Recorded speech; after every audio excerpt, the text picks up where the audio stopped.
Hello and welcome. I'm your host Vanisteer, once again bringing another build for Elden Ring PvP. This is my Mage Hunter build, a level 150 hybrid caster build specializing in killing mages. Starting this build off, I'm using the Glintstone Kris in my main hand and the Staff of Loss in my offhand. The Glintstone Kris is a dagger with good scaling in dexterity and intelligence. The Ash of War scales with intelligence, which is what we'll be prioritizing. Outside of that, it does some pretty terrible damage when in terms of light attacks and stuff. The Staff of Loss boosts night sorceries, which we'll be using a lot in this build.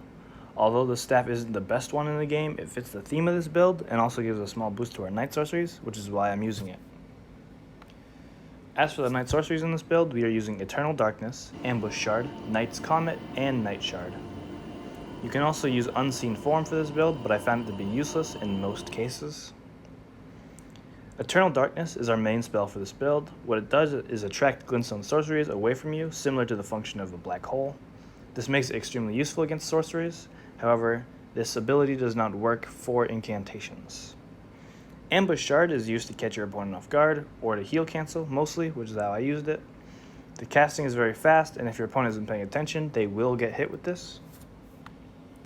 Knight's Comet is an alternate version of the Comet spell, and it will do more damage than other spells. Lastly, Knight's Shard is similar to Swift Glintstone Shard, and just like Knight's Comet, it'll gain a damage increase from the Staff of Loss.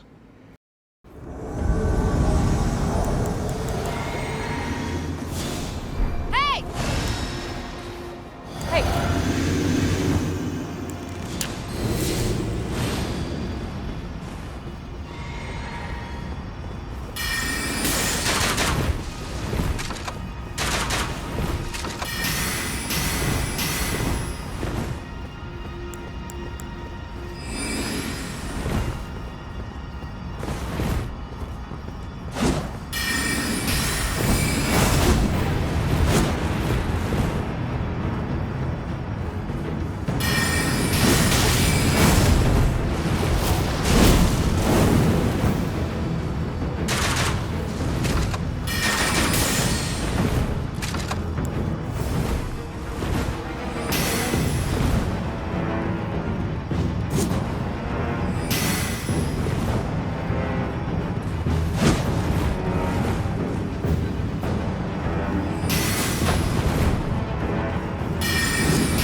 The armor set that I'm using for this build is the leather set, but the helm I switched out for the skeletal mask from the raptor set.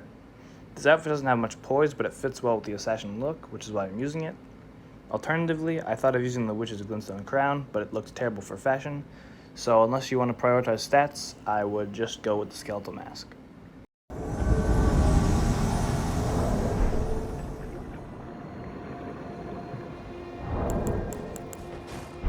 Hey! Hey!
talismans I used in this build were the Radagon's Icon, the Graven Mask Talisman, the Shard of Alexander, and the Prosthesis Wearer's Heirloom.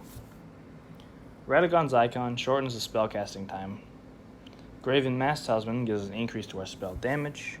The Shard of Alexander boosts the damage of our Ash of War, and the Prosthesis Wearer's Heirloom gives us a +5 to our dexterity. My stats for this build are 57 Vigor, 30 Mind, 20 Endurance, 25 Dexterity, and 67 Intelligence. Finding a balance in the stats proved to be quite difficult as there really wasn't enough points to go around, but luckily with the setup, the build works very well, so I didn't have to worry about that too much.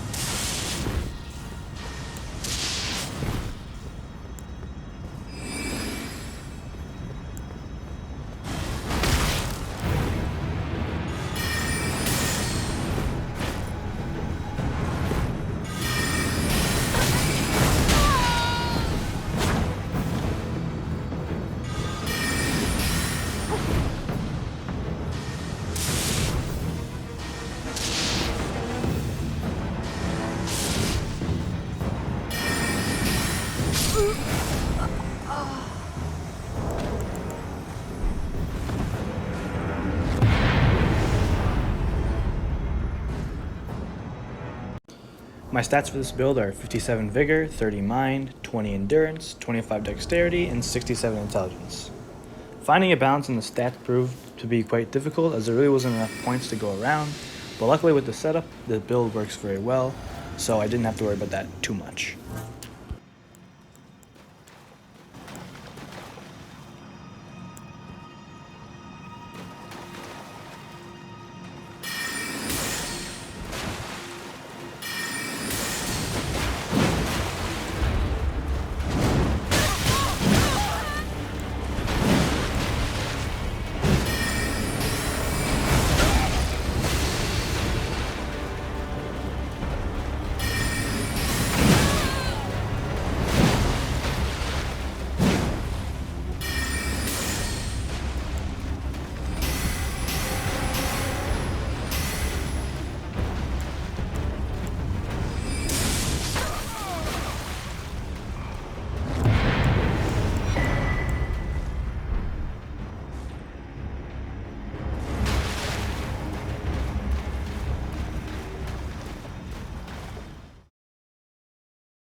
Finally, my Physic Flask includes both the Dexterity and Intelligence Knot Crystal Tears for a temporary +10 to each stat respectively.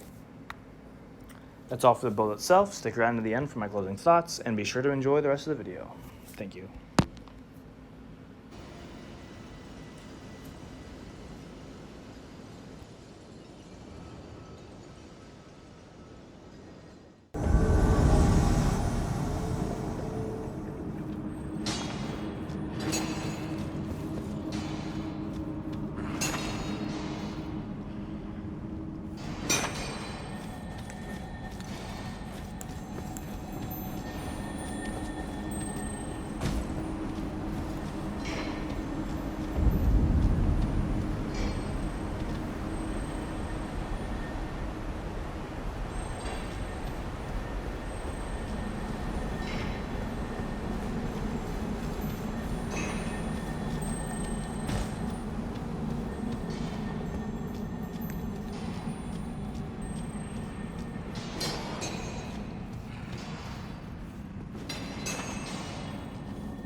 Hey!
I found this build pretty enjoyable, but I caught myself using the Ash of War more often than not, although I did try to switch things up sometimes. Most of the time, however, magic was ineffective if you just use it as a standard attack, so you can't just spam it for good results, which puts you in a difficult position, as the knife actually doesn't do that much damage with melee attacks. Anyways, that's just food for thought. Thanks for watching, comment if you have any build ideas, turn on notifications to stay updated with the channel, plenty more videos are coming soon. Again, thank you for watching, and I'll see you in the next one.